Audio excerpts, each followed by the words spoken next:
the greatest miscarriage of justice that has been taken place, that has continued to take place with regard to the Shia Muslim community, but we are here to stand for the civil rights, the human rights of all Pakistanis, all human beings, and we wish to stand up for the promise that Pakistan was to represent and that it must represent.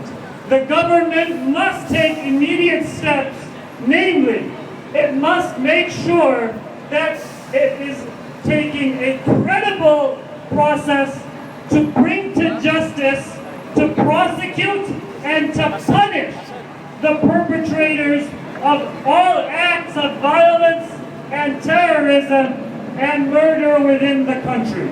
No perpetrator should be able to act with impunity.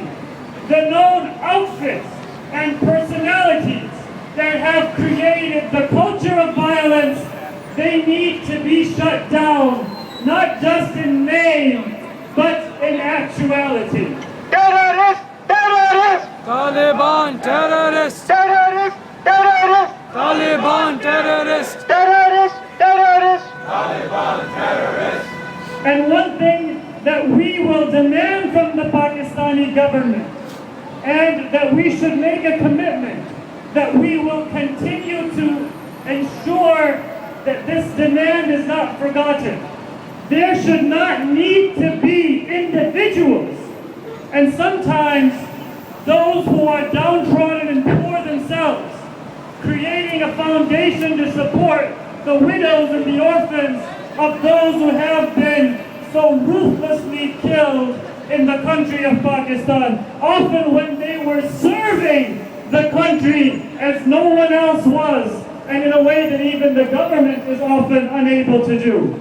This should be the responsibility of the government, to walk in immediately after any terrorist act and make sure that those who commit the acts of violence in order to silence a community, in order to marginalize a community, can see that by their very act of violence, they have undone their own goal. The government should guarantee that the children of those who are martyred have the best education.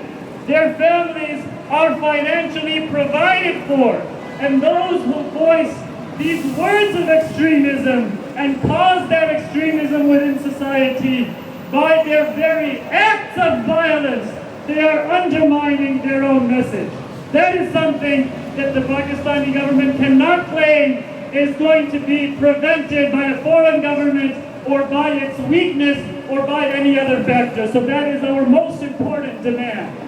If we are here, let us remember that we are here to say that we will stand up for the ideals of Islam.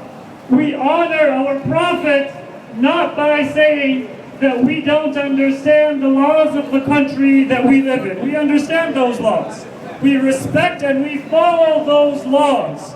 However, we honor the Prophet of Islam by advocating within this country and abroad the ideals that Islam represents. Now, the final thing that I want to say is that our distinguished Secretary of State, Hillary Clinton, said after the U.S. ambassador was killed in Libya, how could that happen in a country and in a city that we helped to liberate? Let us make no mistake that every human being in an Islamic society should have their life and their security fully guaranteed. I mentioned that, and I believe that whether it be an ambassador or whether it be an innocent citizen, a human life is a human life. And the Quran says that anyone who takes an innocent life is murdering all of humanity. Anyone who saves a human life is saving all of humanity. But what I would say is that it shouldn't be a surprise for the Secretary of State or for the United States government to find out that people don't take it credibly when the U.S. says that it is advocating for democracy or civil rights, and that the people of Libya or the people of Benghazi or the people of the Middle East or Pakistan should show gratitude.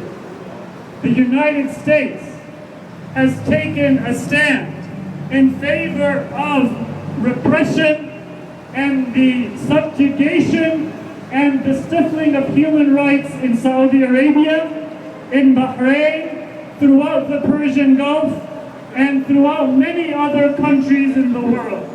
And so we honor our Prophet by saying, first and foremost, that as residents and citizens of the United States, we want our country to advocate for the religious and the civil and the political rights of Shia and Sunni Muslims and all human beings throughout the Islamic world.